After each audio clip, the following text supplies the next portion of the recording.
of the table clash on Saturday. Yeah, it's going to be a good game, Wait, hopefully. it's not even Saturday, is it? It's fucking tomorrow night. It's tomorrow. Yeah, it's a midweek. It's a midweek fixture, isn't it? Yeah, it's Well, this pod will be out tomorrow, so it's tonight. Yeah, Spurs v Liverpool at Anfield. I saw that you posted earlier about what Mourinho said about the injuries. It was similar to that one that he did in the past, where he predicted was it the semi-final squad? Yeah, Chelsea manager. It was similar to that. He was basically calling out Jurgen Klopp's team ready for the game. brilliant. He's the master of shithousery, isn't he? Yeah, doing a good job at Spurs though. Well, it's 1-1. Wolves have just equalised. I think he's doing a great job at Spurs. I think it's his best turnaround of a team since he came to us. Really, I mean, he took us from a really, really shite team and took us to second in the table. And I think if he wins tomorrow, are they favourites for the title? Based on what Son and Kane are doing up top, and they've got the defence in order, I think there's no reason that they can't. I mean, they're racking up assists. Their pairing is assists and goals. We don't have that many partnerships these days up front, do we? Where they link up like they did back in the day. Those two seem to be clicking really well. Like if you look at the other people at the top of the goal scoring charts, like Calvert-Lewin, he's not got anybody else backing him up with goals or assists consistently. Even Vardy, he's not really got like one specific partner, has he? Not up top. He's on his own, isn't he? Really, like Inacho comes in, but he doesn't contribute. No, he rarely gets started, doesn't he? He comes on as a bit of a super sub impact player. City fans once said he was better than Marcus Rashford. Yeah. I think I said a few podcasts ago about this run of fixtures Spurs had and how they would do in these sort of fixtures. You could look back as a pivotal point or time in the season, and I think they've come away with a draw against Chelsea away. They've beat City at home. They had a bit of a shitty result at the weekend. Was it Palace away? I mean, I'm surprised they didn't really win that one at the end. I mean, they had a couple of glorious chances at the end to win that. Who else have they played? I'm sure there's enough. I'm sure I've missed one. I'm not too sure. I think I'm pretty nailed it. Yeah, and then they've obviously got Liverpool tomorrow night away. Oh, Arsenal. Yeah, that was it. That was the one. That's easily forgettable. But yeah, I mean, if you get a result again against Liverpool tomorrow, whether it be a draw or even nick a win, I mean, you look at those fixtures and they've 10 points or so from a possible 12. I mean, it's good return. That's a good return against teams that are going to be there or thereabouts, bar Arsenal, the Palace, but the Chelsea, City, and then Liverpool. You could probably argue then, would they go favourites? You could probably say yeah. Especially with how Mourinho plays and away from home against the big teams, gets a draw or tries to nick a point away from home, and then just beat the lower league teams sort of at home and knock up the points there. But be interesting tomorrow. Stat where it would say like wherever Mourinho is after 12 games in almost all of his seasons, that's where he finishes the table. Really? Yeah, and like the top now. So it's a consistency thing with him. It's interesting to look at as well because you've got, if say hypothetically Spurs beat Liverpool tomorrow, and then Leicester, who they're playing your boys, aren't they? I believe. Yeah, they've got us. Yeah. Yeah, so they could win that. All of a sudden, you're looking at Liverpool being sat in third. Mm-hmm. Chelsea could have really piled the pressure on the. I mean, they're drawing at the moment, but they could have got over Liverpool. Southampton can go into second or third if things go their way. Southampton are just a joke at the moment, and I keep forgetting about them on fantasy football. Like I keep wanting to bring in like a Ward Prowse or a Danny Ings or something like that. I just think like how long can this last for? I don't want to do it because it'll be the week that I swap somebody in from Southampton that they start getting a run of losses, expecting all this good fortune to come to an end. But then every week that I don't do it, they rack up another win. They are a joke this year. I said it in the group chat the other day. I do think next year they won't be doing this again. This is a one-off season. I'd like to see them make me eat my words because it's great to see other clubs, challenging for the top spots like Leicester do and Wolves do. But I'm not entirely sure if they've got that squad depth that can keep up for a couple of years. Like you look at the likes of Liverpool and City, you look at the bench and it's world-class players that probably cost about 150, 200 million. And then you look at Southampton's bench and it's probably worth about 40 million. Got 100 million combined. Yeah. And the City will have one player that's worth more than that on the bench. The argument against that, though, is ever since the 9-0, they're like one of the best teams in the league. Yeah. They're currently sat in 5th, could very well be 2nd tomorrow, and they've not had Danny Ings for what, 6 to 8 weeks? Yeah. Like, you've got to give them fucking credit. They've been brilliant, haven't they? They've been brilliant. And not only have they been good at scoring goals, they've been really tight at the back, really difficult to break down. That defence is just so strong. Yeah. So it's going to take a really big push from any big club, any team in that Premier League to beat them. It's going to take, some effort. And I don't think a lot of the teams can actually put that effort in these days because some of the results we've seen, like that Tottenham result that you were talking about, Dale, is Palace. Massive points drop for them. That if they really want to push for that title, those points that they drop there could be crucial. Well, I think Palace's keeper, I think he pulled off a couple of worldies in like the last 5 minutes. I mean, one was a free kick from, I think, Dyer. And then there was like Harry Kane with like a 5-yard bullet header. His reactions was just ridiculous. It was like, he had no right to save that. So, I mean, they could have easily won that at the end, but fair play to the keeper. That's what he's there for. That's what he gets his money for, isn't it, mate? I feel like he had some making up to do because I don't think he should have really conceded the goal. He was about 35, 40 yards out. I know it didn't really move too much, and I think that's what threw him off. I think he was expecting it to move, and it just kind of stayed straight. He's a decent keeper, Guaita. Yeah. Very, very good. Palace have been my surprise package. I think Didn't we write them off? Didn't we write them off at the start of the season, like bottom 3? I definitely did. Yeah, I'm sure we said that they could have been like 3rd off bottom. Yeah, and like they're 12, but if they win the next game and results go their way, they could be 6th. Yeah, arguably their performances have been better than their position. I think it's just because of how tight the table is. If you look from West Ham, who are 6th on 20, and you go to Newcastle, who are 13th on 17. Yeah, it's only one win, really, that's the difference between a lot of clubs, isn't it? Yeah, it's mad. It's such a tight table. You've only really got to go. Even the relegation battle is 3-4 teams. Brighton on 10, Burnley on 9, Fulham and West Brom on 8 and 6. Arsenal are only one win in front of them all. Yeah, Arsenal. God, what has gone wrong with Arsenal? What is up with Arsenal? Like, Granit Xhaka, gift that keeps on giving. I was listening to something today. Somebody was talking about how Arteta needs to be given more time. They need to be more patient with him.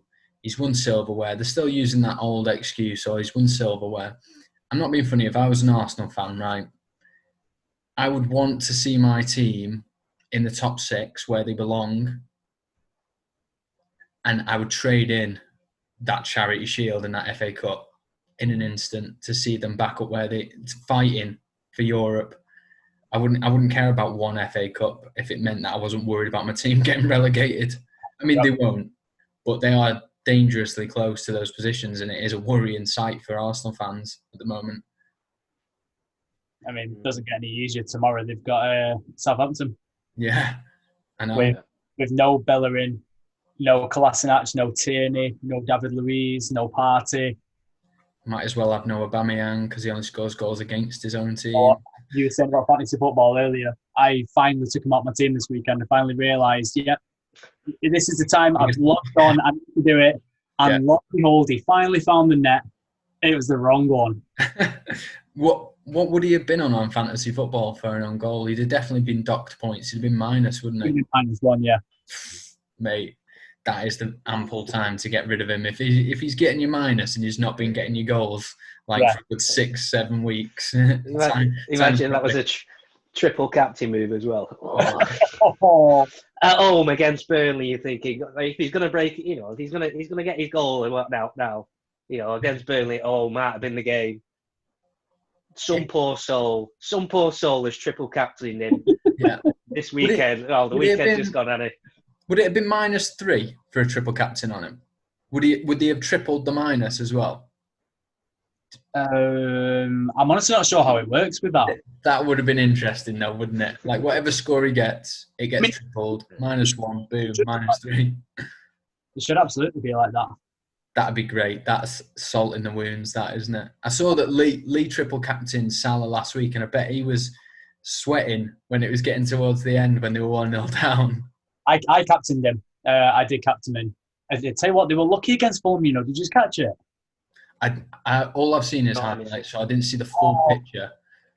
Full credit to Fulham. They should have won it based on what you said. They had a good 3 or 4 chances before Liverpool got a goal, didn't they? Yeah, Alisson had a really good game. Pissing me off, really, because I keep writing him off and he keeps on proving me wrong, so fair play. Yeah. But another team would have been home and dry by that point. Like, it could have very, very easily been 3 or 4-0 by the time that Liverpool got the penalty. And the penalty was just outrageous. That Kamara, who is built like a British shithouse, and he just turned his back when he was in the wall. Like, if you're in the wall, take one on the head. Like, just don't concede. Poor, really, really poor. I think Parker will be absolutely fuming with that. As good as a point is against Liverpool, I think he's raging. Yeah. Sorry, Wolves should have gone 2-1 up there. Oh, really? You know what, right? Ben Chilwell, great left back. Absolutely brilliant. You don't often get good left backs. Probably not seen a decent English left back since Ashley Cole. But I think, no. I think you're right. Like, Luke Shaw was getting there, and then he's sort of hit a wall, didn't he? And don't get me wrong, I think he can still do a decent job now, but he's not really hit the heights of, say, like an Ashley Cole, who was world class. I mean, we put him in our top 11 of all time, a lot of us, don't we? But I think Chilwell's the real deal. I think he's a great player. But do you want to know who's not a great player in the Premier League? We've said it before. Timo Werner. Oh my God, he's had 3 or 4 sitters tonight, and he doesn't know what to do. It's like he panics last minute. He sort of like overruns it, underruns it, pulls when he should pull the trigger. He doesn't. He like pulls his foot out, and he just doesn't know what to do. And for somebody that was banging him in the Bundesliga, I don't understand what's changed. He's lacking confidence, or something's not quite clicking for him. I mean, I know he scored goals for Chelsea, but tonight he's been woeful. I'm surprised he's not been subbed off. He only scored 4 in 12. I mean, that is 1 in 3, isn't it? It's probably not what you would expect for him, but it's still not a dreadful ratio. No, but for a striker that's cost you 50 million, who was the top scorers of the last few years in the Bundesliga, who then goes away to Germany and does it consistently, 4 in 12 suddenly becomes very, very poor. Yeah, and when you've got Giroud scoring 4 in 1 Champions League game. What a fucking striker. Yeah. How long has Lee been saying that Giroud would be the perfect signing for Everton? Years. He really would. Like, it has been a good 3 or 4 years, and he really would. I'd snap him up to partner up with Calvert-Lewin. He'd be brilliant, I think. I think he's outstanding, mate. I think he's one of them strikers that's really gone under the radar for a lot of people over the years. And he's now France's 2nd all-time top goal scorer. Yeah. And I'm fairly certain he scored for Montpellier. I'm sure it was Montpellier before he transferred over to Chelsea. Well, it wasn't Chelsea, was it? Before he transferred over to Arsenal, was it? I'm sure he banged in like 20 odd goals in the French league as well for 2 years. There. Yeah. He must have been doing it for a long time as well. If he's second top goal scorer for France, and you think about how many amazing strikers they've had over the years. Yeah. But yeah, he's 34 now. Yeah, he's probably like in his last year or two where you can really get something decent out of him. Well, I don't know, because he was never reliant on pace. So, like he doesn't need pace. So if his legs go a little bit more, like, it doesn't really matter, does it? Because it's his movement and his positioning. Yeah. Oh, penalty, Wolves. Penalty to Wolves. Oh, it was James as well that gave it away. He's a great player. He's a great player, that James as well. I really rate Reece James a lot. I rate him, but he was daft giving away that penalty there. There was no need to stick a foot in. Oh, it might be free kick, actually. It looked like it was outside the box. I'll let you know. Could be a great start to the predictions midweek. Yeah, I was thinking that. It was looking good for the 2-1. I was watching all of the pictures then just to see if any of us have gone with Wolves. No one. Oh. No, I think everyone's done 2-1 Chelsea. Everyone's 2-1 apart from me, who went 2-0. Yeah. So it's already not looking good for you. Fun, mate. He's gone out here. I think it's still running away with this. I did see. I've not seen the table recently. Is he still about 30 points clear? Whatever he keeps going. Collins is doing well, but it's a long season. Don't give up, mate. I think he's about 10 points ahead of me, and you're only a couple of points behind me. So, mate, I just can't even get a correct score. You know what? I get the result. It's a dive, and even if he doesn't give it as a dive because he's looking at the screen, it's a free kick. So. All right. Don't worry about your predictions just yet, Dale. You stay 1-1 as far as I'm concerned. Don't be like that now. Don't be like that. I'm not winning. No one wins. Mm-hmm. Yeah, no. I don't think we did particularly well on the predictions last week. Not many correct scores. No, I know from my own experience it was nil point. Yeah. It very much nearly was nil point. I think I got one correct score and maybe a couple of correct results, but I was checking and I noticed that I was doing better than most. I got needed it. Wolves Villa wrong. I think I got Newcastle West Brom wrong. Manchester Derby I got wrong, which I would have got right if Pep Guardiola decided to play Kevin De Bruyne. I mean, how shit was that game though? Come on, it was fucking awful. It's got to be one of the awful games. One to forget straight away. Yeah. Do you think that would have been the case if we had fans in there? You know, whether it be just 2,000, 4,000, whatever it may have been. But I think it was lacking something. It was definitely lacking something. We would have seen a few more media challenges, but in terms of the football that was played, I think both teams went out not to lose, and I think it was very clear that both teams went out not to lose, which is more. I think the onus is more on. I know we were the home team, but it was more on City for that game there because they were the favourites. They are still one of the best teams in England, and they came out and just looked timid and scared. If it wasn't for a VAR and Rashford being offside, like we would have had a penalty, and we would have just shut up shop at that point. And their chances that they made were nothing really. I think De Gea made one save. I think Ederson barely touched the ball. Very, very poor game. Yeah, that's the sort of game where Ollie should be thinking, I've got my critics. A lot of people are not quite sure if I'm up to this job.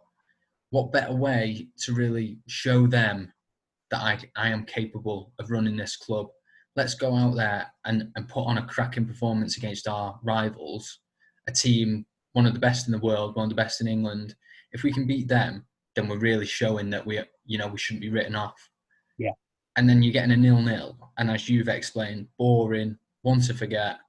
It doesn't really make all the doubters or the critics think, yeah, we've probably written Ollie off a bit too soon here. Let's give him a chance. Now they're just going to heap even more criticism on him, aren't they? Yeah, I think if we'd have lost it convincingly, I think I'd agree with that point there. I think a point for us is better than a point for them. Like that result definitely favours us more than it does them. Based on how they've been performing as of late, because they seem to have gotten their shit together, I would agree with that. Yeah. Not only that, like they're still considered title contenders. Yeah, even based on the poor results they've had earlier on in the season.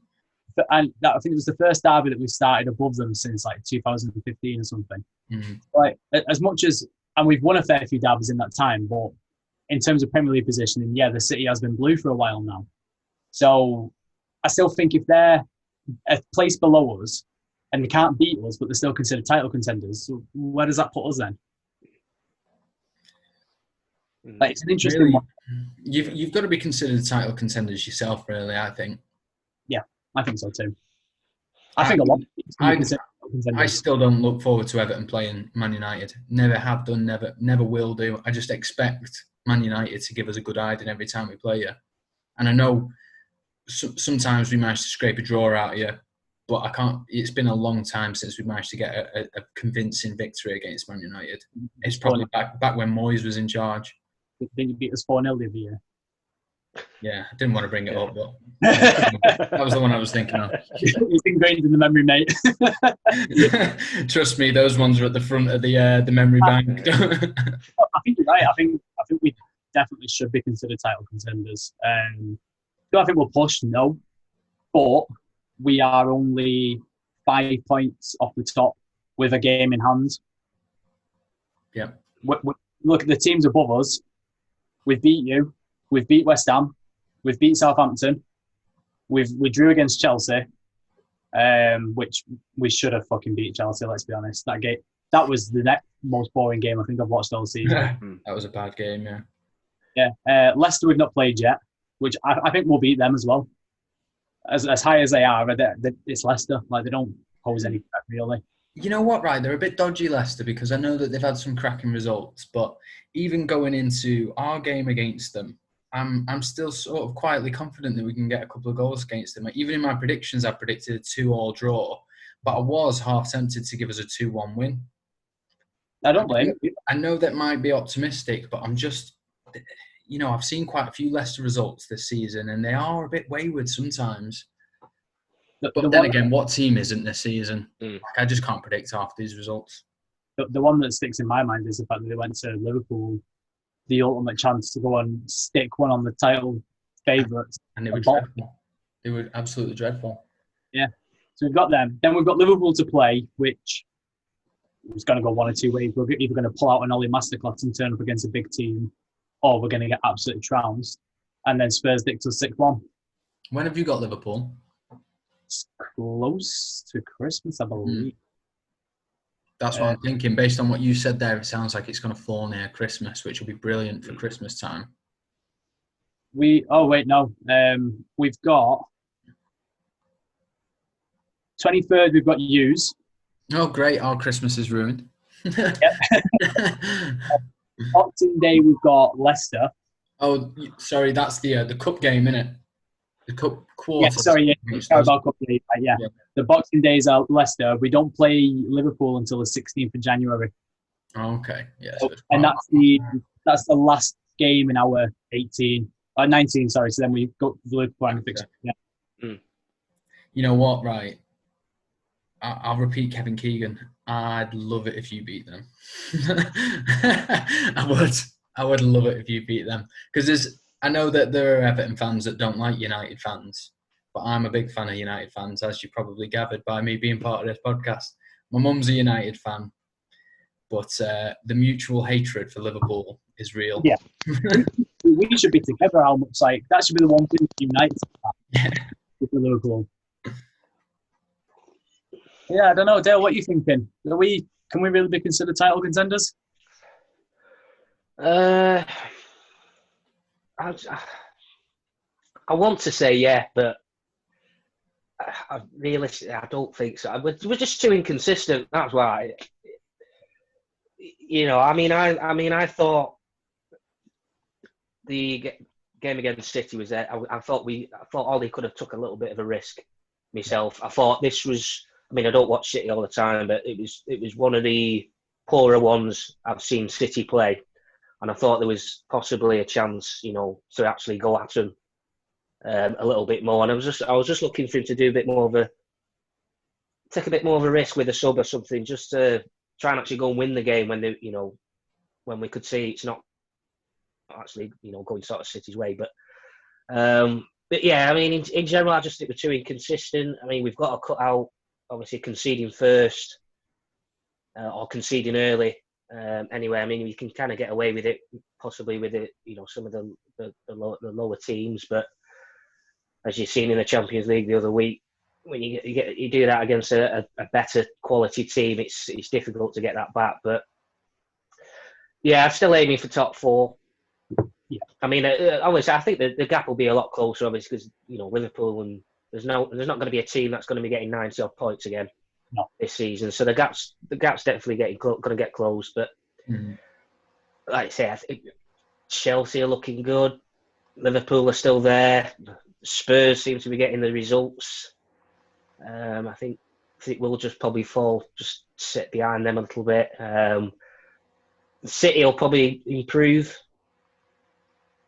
But I think they're sort of similar to us. I think they're a little bit inconsistent at the minute. I mean, they had a couple of decent results, but they played Fulham and Burnley at home, the last couple of weeks. So it's bumped them up the table a little bit. And they've got West Brom. Yeah. Like that's another pasting. Yeah. So yeah, I'd still aim for top 4. I mean, I don't see any issue with that. But would you be happy with that? Yeah. Yeah. Yeah. What? Yes. Yeah. Fourth spot. If you give me 4th, I'll take it. Yeah. Only because of the resurgence of Spurs. I think 4th is a good spot to take now because of how well Spurs are doing. I mean, they finished 6th last season. They're going to be hard. They're not dropping out of the top 4. I think you're looking at Leicester dropping out again. Yeah, I mean, I don't think Leicester are quite at it. This year. Obviously, I've got to back up what I've just said. I know Gary Lineker said if they go on to win the league, he'll wear those Leicester boxers this year, but I think he can safely put those in his drawer and forget about them. It's not happening.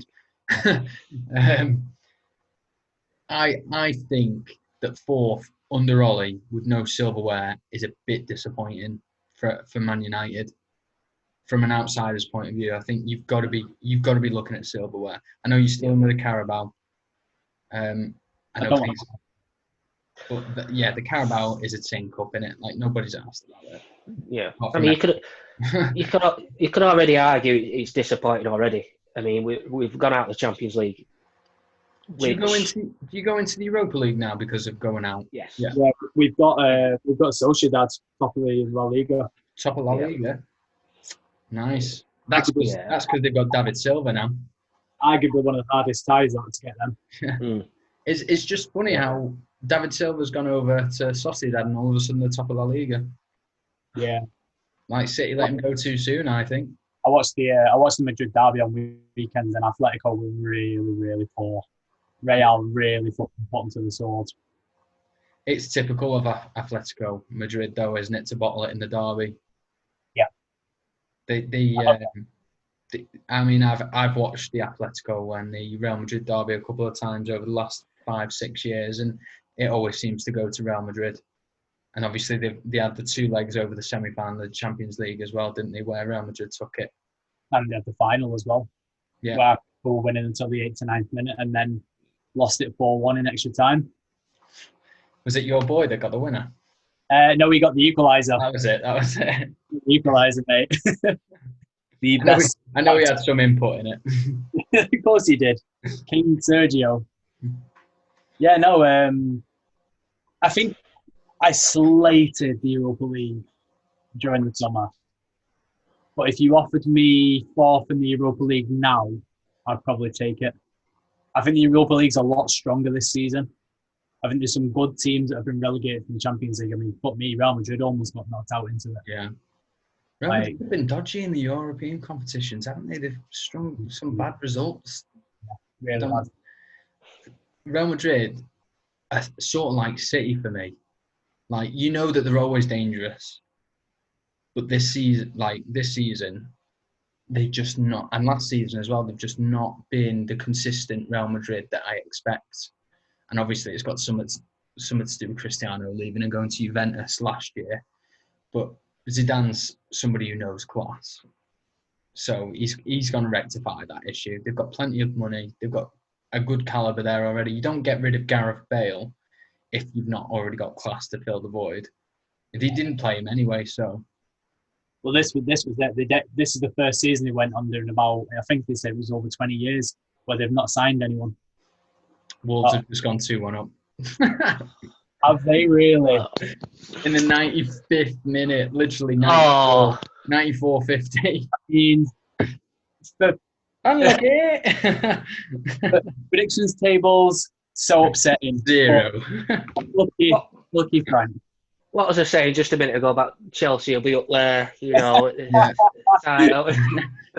Chelsea have looked good. What have I been saying about Wolves? You know what, mate? United have got to be in contention. If you're looking at all these other clubs, you can't call it. It's a great strike as well. No, I think I saw it the other day. It's like they've not signed anyone for the first time in 20 years during a summer window.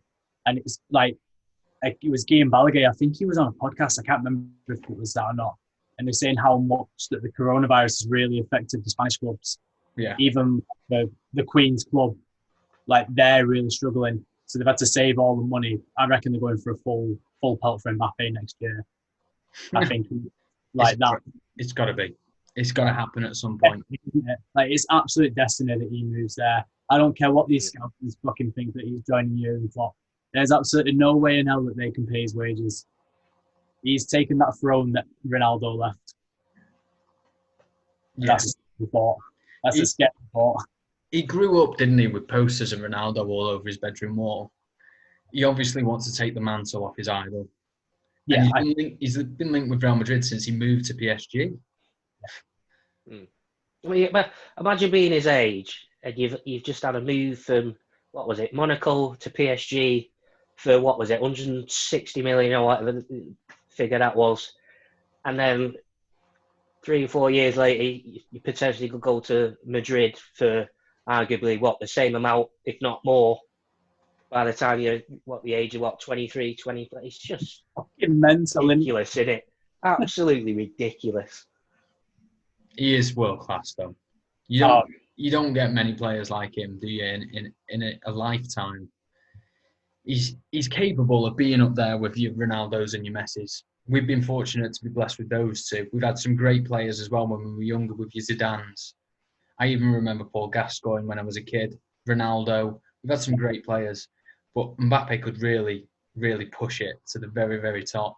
The thing that I think Mbappe is going to lack, which Ronaldo and Messi had, was each other. I don't think Mbappe's got someone to keep pushing him. We've discussed it before with Ronaldo and Messi, where they wouldn't be as good as they are without each other. Yeah. I don't see who else is on that level that Mbappe's on. Neymar's not there. Like, he's too inconsistent. João Felix, maybe in a few years. I mean, he looks like he's really performing this season, but it's still only one season. He was really, really poor last year. Griezmann just hasn't lived up to it since he's moved to Barca. And he's closing in on 30 now, I believe. So I don't know. Erling Haaland, maybe. Haaland is probably the one. Haaland's a good shout. He's consistent. Insane. Proven goal scorer. I was worried for when he went to Dortmund that he wouldn't be able to cut it, but he's proved me wrong. Yeah. It's going to be interesting to see what happens with Dortmund now that they've got rid of Lucien Favre. I've just realised that Chris is going to have an absolute field day recording the intro to this podcast because we are literally all over the fucking show. Yeah. There's no structure to this show. We talk about everything. Yeah. I mean, have Dortmund been doing? I've not kept up with the Bundesliga. Have they been like seriously underperforming this season? Is that right? I mean, I know they got stuffed at the weekend. Was it 5-1 or whatever it was? 5-1 to Stuttgart. Yeah. Yeah, they're sat in fourth, which it doesn't sound horrific. Like they're 3 points off the top, but the teams in front of them have all only played 11 games. But I've watched them and they just don't. They're not firing the way they used to. They're not playing the way they used to. This system that Favre's trying to get in them just doesn't seem to be working. I mean, they're winning at the moment. Which what are they playing now? Yeah, they're playing Werder Bremen, which, I mean, let's be honest, most teams beat. Well, the same thing happened with Bayern Munich, wasn't it, last season? With Kovac, yeah. You know, they weren't doing badly, were they? I mean, they was about fourth or fifth, weren't they, at the time? I mean, three points off the top. All right, manager's gone. See you later.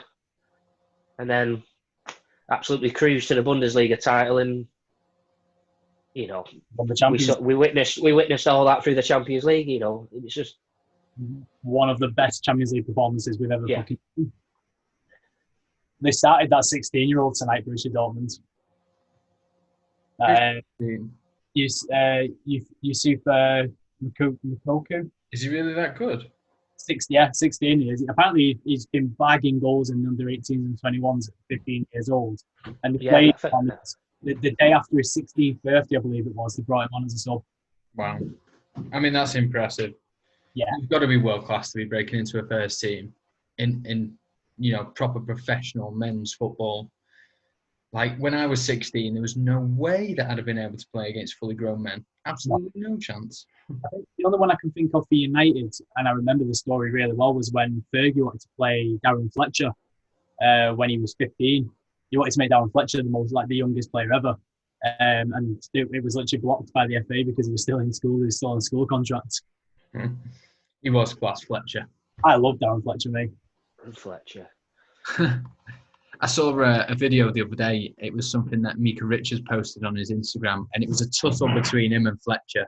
And it was unreal because I think Fletcher took the ball off him, and then Mika Richards come back for a second bite or something like that, and he was proper trying to rag each other off. And that's how that's how Manchester Derby should be, isn't it? Where the players are proper battling for the ball, even just to get the ball in possession. That's how it should be. When we compare it to what we saw last week. But Keno said it, didn't he? He said he's never seen like so many hugs and smiles after a derby game. Like the first screen that they showed after full time was John Stones and Harry Maguire, just like long lost relatives. I mean, you had one point where Gary Neville would literally refuse to speak to Peter Schmeichel during one derby because of the hate. Look at him, would he? Oh, and then you've got Stones. I mean, don't get me wrong, I disagree with the fact that you've got to hate each other because of who they play for. Like, if you're friends, you're friends. If you played in the same youth teams, whatever. But there was something a bit off with it, wasn't there? I've got a lot of respect for that, where Neville ignored Schmeichel when he was at City. I've got a lot of respect for that. That's exactly how a player should be. When you're in that mindset where you're in the game, like, there's no friendships in football. He did it with Phil was at Everton. What's that? He did it with Phil Neville when Phil was at Everton. I know. They stood at the front, both captains of the team, didn't they? And they wouldn't even look at each other. And they were obviously brothers. That's brilliant, that. A lot of time for that. Gary Neville was a true professional footballer. Not the best player I've ever seen. And he'll be the first one to admit that. He always jokes about it, doesn't he, on Sky Sports with Carragher. I think Keane said something the other night. He was like, we were stuck with you because you were the only right back at the club or something like that. That was so funny. It is funny because there's an element of truth about it. Yeah. Don't get me wrong, Gary Neville, great player, and in a great side as well. But I do think he was a model professional. Yeah. And as a captain, I'd have wanted him to be my captain as well. Yeah. I'd want somebody like that. I'd want somebody that would ignore his own brother. I would. I'd want you ignoring your Ryan at the front of the pack. Fucking gladly, mate. Absolutely brilliant. I think the game's moved on though, hasn't it? From that, I mean, even that shot. I mean, what's that? 10 years or so. I mean, I always remember the Keane and Vieira tussles in the tunnels and on the pitch. They proper scraps in the centre of the park, and the game's just sort of changed completely in that sort of short space of time. And I think this is how it is now, isn't it? Really, I mean, you've got Keane there in the commentator's box. He's like, this is how it should have been done. This is how we were. That was good football to watch. That's how it should have been. But this is it now, isn't it? This is how it is. It's a weird one. It's like setting an example for the younger generation of, sportsmanship and like being friends with people and stuff, but you do fucking miss Roy Keane just screaming at Vieira. You just wait till it gets on the pitch. Yeah. You'll fucking see you out there. Like, you really do miss it. Yeah. Fucking classy. I love Roy Keane. I think he's brilliant on Sky Sports. I think we said it the other day, him and Micah Richards together, what a pair. I really, really did not see that one coming at all. I know. I mean, they had, I say Neville and Carragher. I thought that was they're a good little duo. Them two. But yeah, I think Keane and Richards are, yeah, they have quite a fair bit of banter on them, don't they? So You're good, yeah. Yeah. Good move that by Sky Sports. He's got one of the most infectious laughs I've ever heard of anyone. It's absolute gold. When I hear him laugh on his Instagram and everything, it's just brilliant. I tell you what, he fucking dresses suave as well, doesn't he? He's always got a fresh trim ready for that Saturday game. Like, the man knows his style. Absolute beast of a man. So, lads, I think we should move into Dick of the Week. Because there's one. I'm just looking at the Chelsea result there, and it's just reminding me of what happened last night with, I would say young Danny Drinkwater, but he's not young anymore, is he, Danny Drinkwater? He's how old is he now? Like 27, 28? No, he's not 30. About 34. Is he? Danny Drinkwater's in his 30s? No way. Yeah, let's cross-reference this because there's another point I want to bring up after this game as well. Danny Drinkwater, first thing is the headline I'm going to talk about, where he basically lashed out. Oh no, he's 30. Right. So let's not say 30's old. All right, let's act like 30's still young. He should be in the prime of his career. And last night, he played for the Chelsea under 23s, and lashed out to a 16-year-old. Wow. That's the equivalent of me or Dale lashing out at a 16-year-old. Yeah. The guy costs about 35 million as well. You know, and it's like, you're looking at him, and he's been around the game a while now, and he's like, you think he's some, a decent professional, then to kick out. I mean, I've not seen the incident itself, but to kick out at basically it's a kid in it, a 16-year-old, under 23 game. It's the lad went in for a high tackle, and it was a high tackle, but Drinkwater was fine because he got out of the way of it, and he was on the floor. He rolled over and swiped at him with his feet. It's like, what are you doing? He's half your age. I think there's some underlying issue there that he's probably fuming that he's gone from being a Premier League winner to playing under 23 football for Chelsea. But he chose to move to Chelsea. Well, I'm just looking at his career stats here. 193 games at Leicester. And let's be honest, he was fucking brilliant at Leicester. Yeah, he was class. He was one of their standout players. I know they had a fair few that season, but for me, he was decent. I really rated him. He's played 12 times for Chelsea. 35. Yeah. I mean, when he moved there, I thought it was an absolute bizarre move. I did not think it would work whatsoever straight off the bat. 30 odd million. I thought he's not going to get a game there. Not with the talent that Chelsea had at the time and still have there at the minute. He's not going to get a game. Why would you go from, like I say, a Premier League winner in team in Leicester, where who's starting week in, week out pretty much, to, I mean, yeah, it's arguably a bigger club. But, to play, 12 times, you just say, in however many years, it was bizarre at the time, and, it's some professionals, this is how, this is the way they go, doesn't it? Is it a bit extra, bit extra that? And it's gotta be, I'm not asked, I was thinking of players like Oscar, who went to China and he's well before his prime. Yeah. And you know what? Like, go and secure your bag. Fair enough. Like, if you're in this game for money and you want to secure your future and your family's future, I mean, I think we'd all agree that if we were offered to do exactly the same job or for more money somewhere else, we'd probably all do it. I think it's But it's not even just more money, is it? It's like stupidly more money that China offers. For Oscar, if I'm gonna look at his situation, I can't blame him because I'm sure he was probably on about 80 grand a week at Chelsea, and he was probably getting offered like 250 grand a week in China. I swear he's on 400. I swear he's on 400. Yeah. Well, there you go then. Like, who turns down 400 grand a week?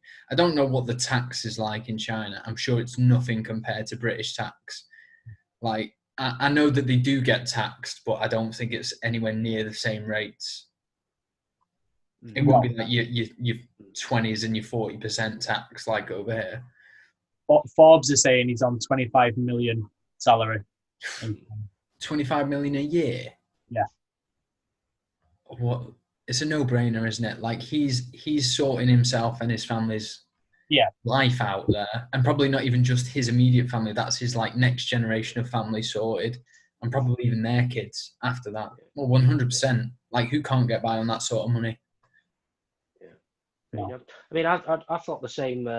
When Barkley moved as well from Everton to Chelsea, I thought that was a weird move at the time. I thought. I mean, I think at the time, he had a bit of a rough last season with Everton. I think he got injured a couple of times, and I think he had a failed move. I think in the January or whenever it was, 6 months prior. But I just thought I thought at his age, I thought he's not going to get a game there at all. Really not going to get a game, and I think he's probably played about 20, 30 games for Chelsea, and then he's got this move to Villa, but. I mean, he was up and coming at the time, like 21, 22. Yeah. And it's like, just. Drinkwater was a panic one. I think they had an English quota to fill, didn't they? Like, Chelsea have always struggled with the amount of English players that they've got. And like you said, they've panicked, paid 35 million for someone, and just not used him. But what's that to Roman Abramovich? Well, yeah. Absolutely mad. But yeah, no, that was my dickhead of the week, was Danny Drinkwater. And Mino Raiola as well, for obvious reasons. He's just a fucking cunt. Yeah, 100%. I agree with that. Don't really need to see more than that, do we? I think dick of the week, Granit Xhaka has to be in there. What he did is unbelievably daft for a professional who captains his team. I think he captains his country as well. I can't see why he wouldn't, because he comes from Herzegovina or something like that, somewhere at Kosovo, one of those, isn't it? No, it's Switzerland. Yeah, Swiss, yeah. Yeah, he's got like two brothers that all play for Kosovo. So, obviously, he's a model professional, or he has to be. What he demonstrated there cost his team the game. There was no way that Burnley...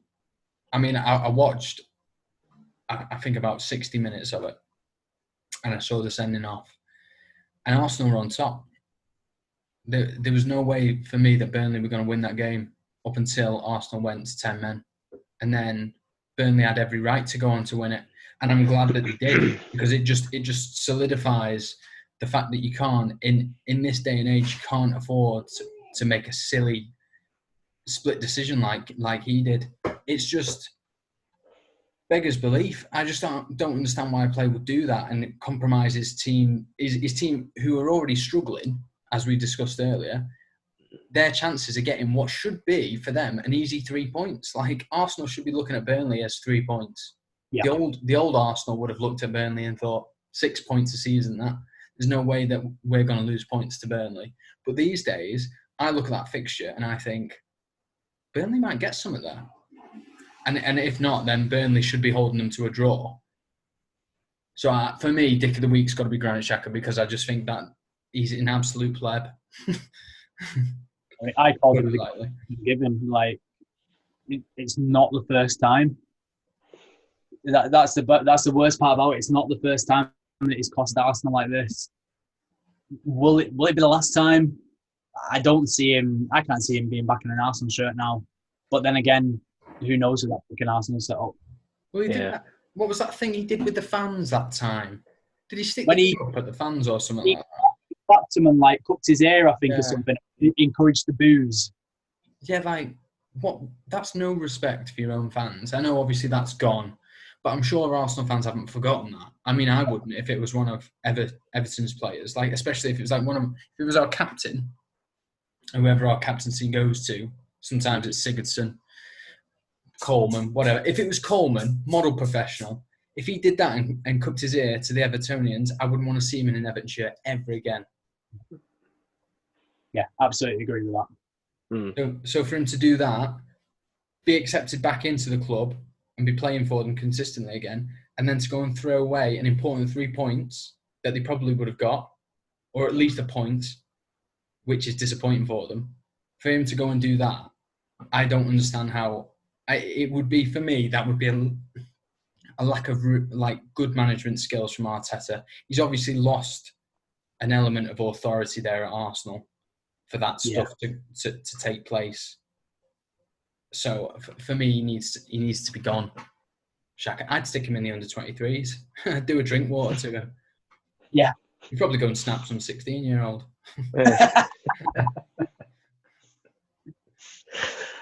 Oh, man.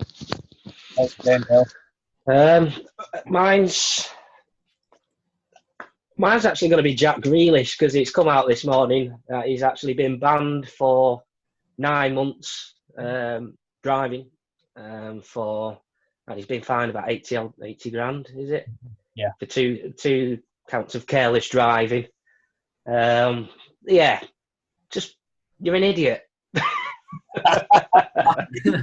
You know, he's on the pitch. He's been absolutely fantastic this season. No one can argue with that. He's took his footballing form up a notch this season for Villa. And I know I think one of these incidents happened in about March, like this year. I think it was early on in this year. But you're in lockdown.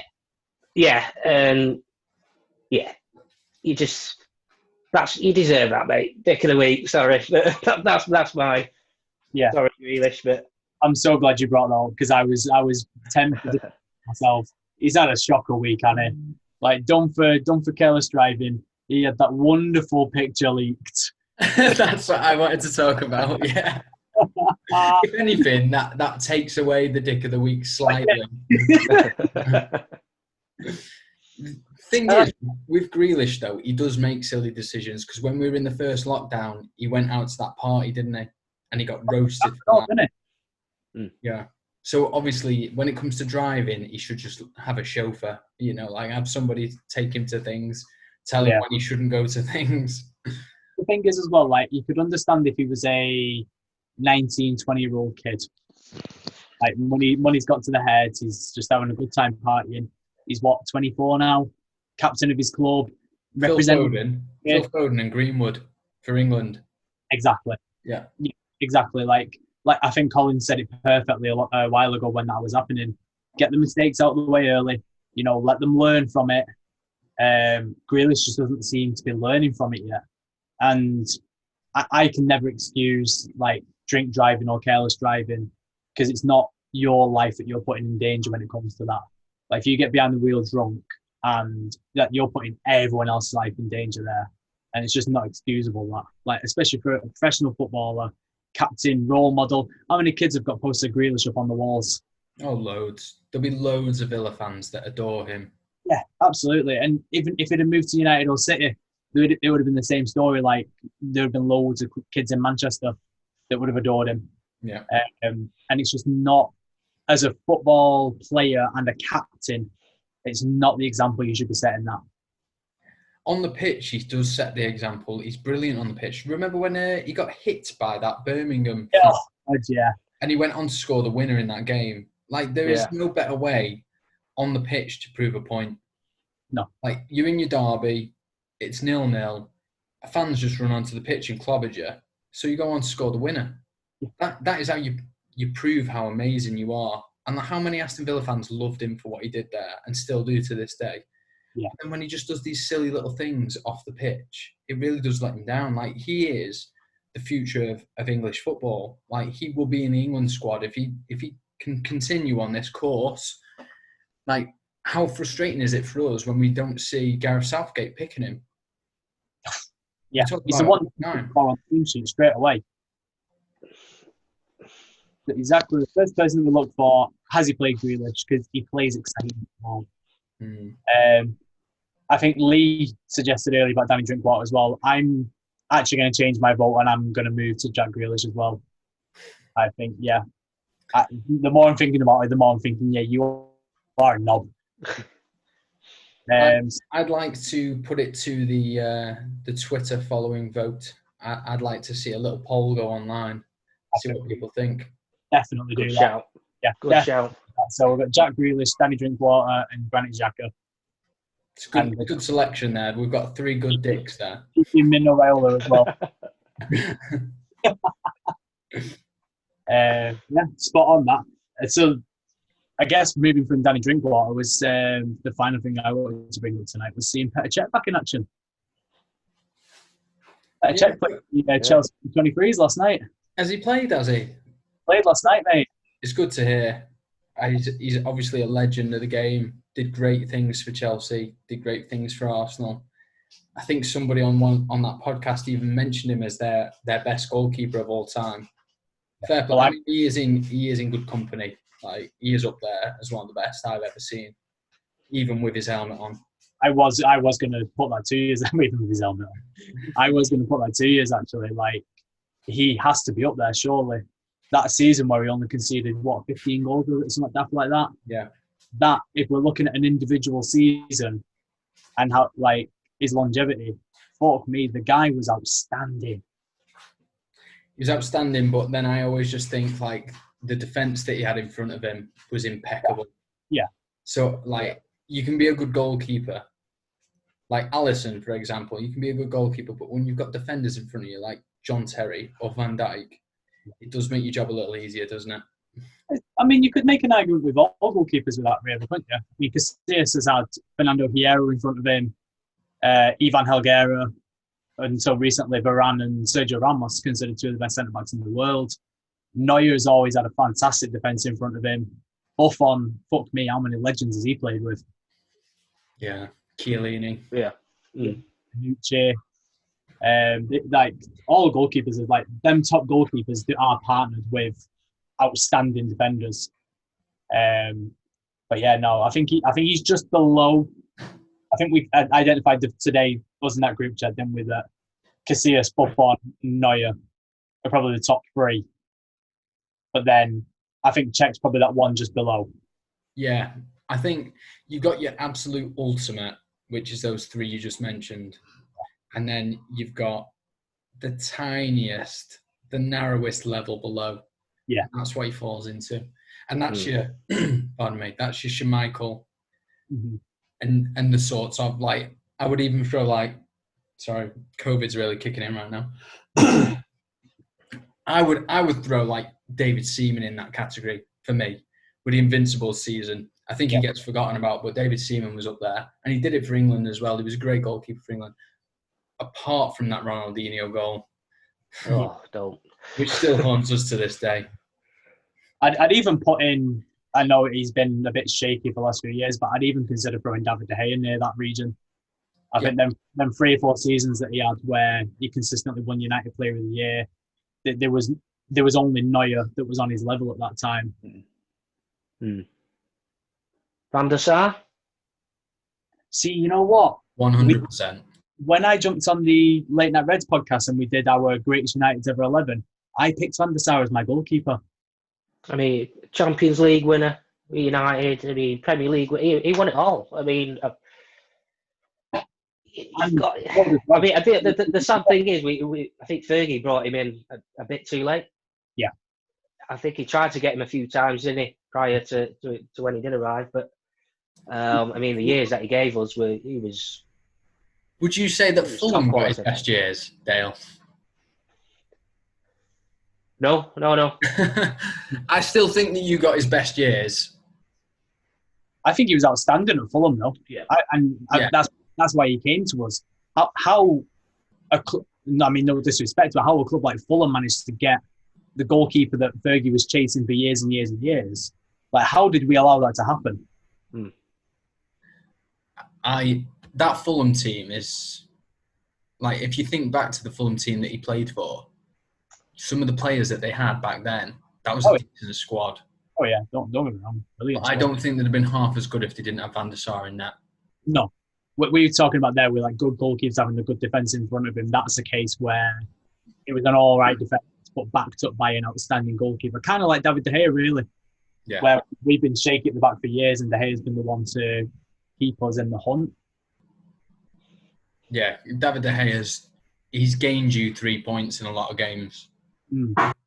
Oh God, yeah. Over a season, he's won us 10, 15 points by himself. I mean, it says, well, I don't know how much it says, but I think he won Player of the Season for about 2 or 3 years on the bounce, didn't he, at United? I mean, he was just ridiculous. The form he was in was just, I mean, the saves, he's outstanding. I mean, yeah, he's had a shaky couple of years recently, hasn't he? But I think there's signs this season he's starting to piece it back together again. I was about to say that. He seems to be, I think Henderson has really like reinvigorated him. Yeah. Like, he seems to be a bit more on. I mean, I personally blame him for a few goals recently. I think the third one against Leipzig, my brother said it perfectly. If we had Jordan Pickford in net for that game, we don't concede that, because David De Gea is a timid and scared goalkeeper still, and you need your keeper to come out and just clatter anything in front of them. I think the Ward-Prowse free kick, as good as it was, he dived way too late. Same with the Istanbul game didn't really matter too much when we were 4-1 up, but still sloppy saves. But it does seem better. It does seem a lot better with Henderson being back and giving him competition for once. Yeah, it's like he's giving him sort of like a kick up the arse a little bit. He's just got, you've got a genuine. I mean, as good as Romero was, you know, he was predominantly going to be used in the cup games. But I'd say you've got Henderson there, who was outstanding for Sheffield United last season, and a young keeper there who's going to, I want that number one. I want that number one jersey at United. So yeah, I think Henderson sort of give him a bit of a kick up the arse and saying, if you're not up to scratch, mate, I'm going to take it off you. So, I mean, don't get me wrong, he's not been fantastic this season, De Gea, but he does look better than what he was. Yeah, I absolutely agree with you there. He looks a lot better than what he has been. I have to agree with that as well. I think that he's finally being pushed by Henderson.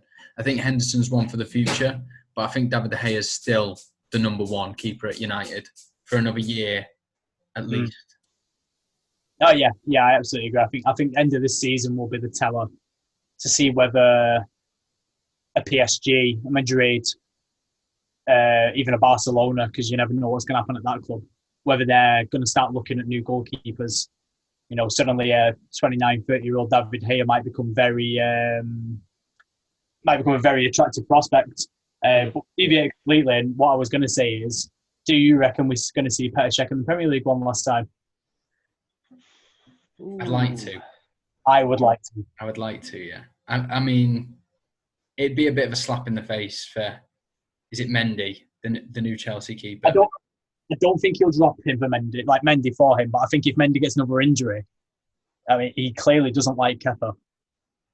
No, well, why would you like Kepa after some of the howlers we've seen him drop?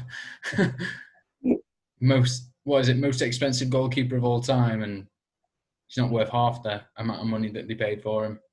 No. He's worse than Pickford. And that's a bold statement to make. I reckon he plays him in Chelsea's last home game of the season. Yeah, I can. Fans fully back in the stadium come May. Yeah. Final game of the season, Petr Cech gets the nod. That'd be nice, wouldn't it? He deserves it. I think they brought him in really. It's too late to obviously get another keeper in. Yeah, a solid, number two. Like I say, Kepa's. I don't know what's up with him, but he's shite. That's what's up with him. Yeah. But Cech comes in. That's what I would say. Comes in, plays Chelsea's last home game. Depending on whether they're playing for anything or not, though. Yeah. If it's done and dusted, and the guaranteed second or something, I don't know. Not after tonight. Guaranteed fifth. Playing the league semi-final. I think the thing about Petr Cech, just on a last note from me, I've seen a couple of documentaries about him outside of football, and he does a lot for charity. Yeah. And he's got a couple of footballing schools as well, academies that he's set up and paid for himself to bring through talent, local talent in, I think, is it in Czech Republic, where he's from? I just think, the guy's earned quite a bit of money, I would imagine, over his lifetime. But for him to put it back into football, and he's obviously an intelligent guy. I think he plays a couple of musical instruments and stuff like that. Like he's not just decided to put all of his time and effort into just being a player. He's giving back as well, and he's obviously a nice guy, and everybody's got a lot to say about him outside of football. So if they do bring him back and give him that proper send-off, I think it'd be so nice, wouldn't it, for Lampard to do that for him? Because obviously Lampard played with him. Yeah. But if the league's not sealed as a manager, there's no way you can do that, unfortunately. Absolutely.